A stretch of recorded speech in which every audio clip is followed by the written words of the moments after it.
how to fix Xiaomi 15 camera distortion. So let's start the video. First of all, restart your device. For restart your device, press and hold volume up button and power button at the same time, and then swipe up to power off your device. After that, turn on your device and then clean your camera lens with soft cloth or tissue.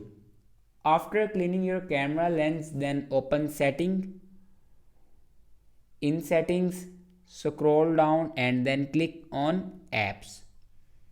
After clicking on apps, you can see the option manage apps. Now click on it and then search here camera, and then click on camera and click on storage.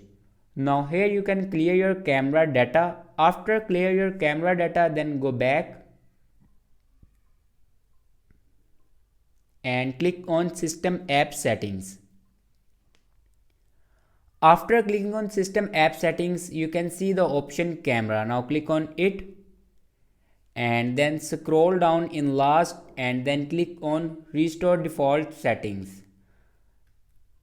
After restore default settings, your problem will be fixed. Thanks for watching this video.